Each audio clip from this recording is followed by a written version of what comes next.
नर्मदा मैया। पहले समझे नर्मदा है क्या।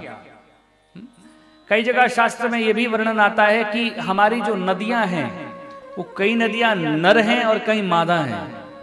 जैसे गंगा मैया माँ है, मादा है।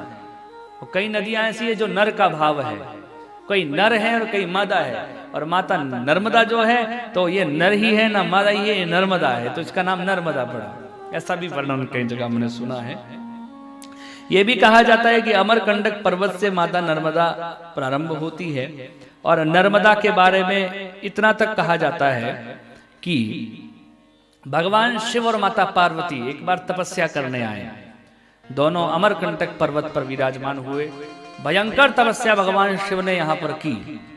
जब खूब तपस्या करने के बाद भगवान शिव के शरीर से पसीना निकलने लगा, पसीजा शरीर पसीना निकला, और उसी पसीने के द्वारा एक नदी का निर्माण हो गया जो नर्मदा के नाम से बड़ी मशहूर हुई।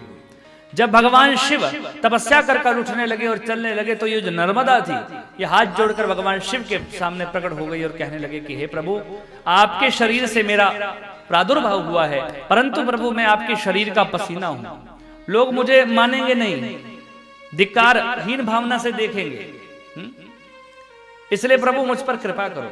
भगवान शंकर कहते हैं कि हे नर्मदा, तुम मेरे शरीर से प्रकट हुई है, इसलिए मैं आशीर्वाद देता हूं कि जो व्यक्ति एक बार भी तुझ में स्नान कर लेगा उसको मेरे धाम की प्राप्ति होगी, उसको मुक्ति प्राप्त होगी, ऐसा मेरा वचन है। हे नर्मदा, मैं यहां तक आशीर्वाद देता हूं कि तेरी नदी में जो कण कण होगा, एक एक कण होगा, वो साक्षात शिव के समान होगा, ऐसा मैं आशीर्वाद देता हूं। ये भगवान शिव ने स्वयं आशीर्वाद दिया। नर्मदा पुराण में बड़ा विशेष वर्णन इसका है, और शिव महापुराण में भी है कि भगवान शिव ने स्वयं अपने मुख से आशीर्वाद दिया कि हे नर्मदा, तेरा एक एक कण जो होगा, एक एक कण, वो साक्षात शिव के समान होगा।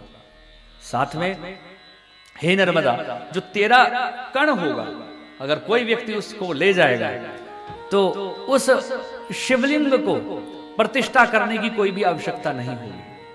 तेरा जो कण कण होगा वो साक्षात शिव होगा, और जब साक्षात शिव वो तेरा कण है तो उसको प्रतिष्ठा की आवश्यकता क्या, जिसमें पहले ही शिव बैठे हैं।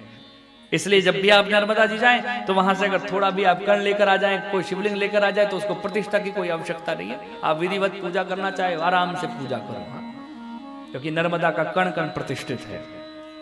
और हे नर्मदा, एक आशीर्वाद मैं और देता हूं, हे नर्मदा, तेरे कण कण में आकृति होगी। आपने देखा भी होगा कई जगह ऐसे ऐसे नर्मदेश्वर शिवलिंग होते हैं कि इसमें अलग अलग आकृतियां, कईयों में ओम की आकृति होती है। यहां तक भी मैंने सुना है, एक दिन पढ़ रहा था तो मैंने उसमें सुना कि एक नर्मदा का शिवलिंग एक दिन 4 करोड़ रुपए में बिका। कितने में, जोर से बोलो, 4 करोड़ रुपए में। अब उसमें कोई आकृति होगी, सभी में आकृति तो है, परंतु उसमें कितनी बड़ी आकृति होगी कि वो शिवलिंग 4 करोड़ में बिका है। बोलिए शंकर भगवान की। नर्मदा के कण कण में आकृति है।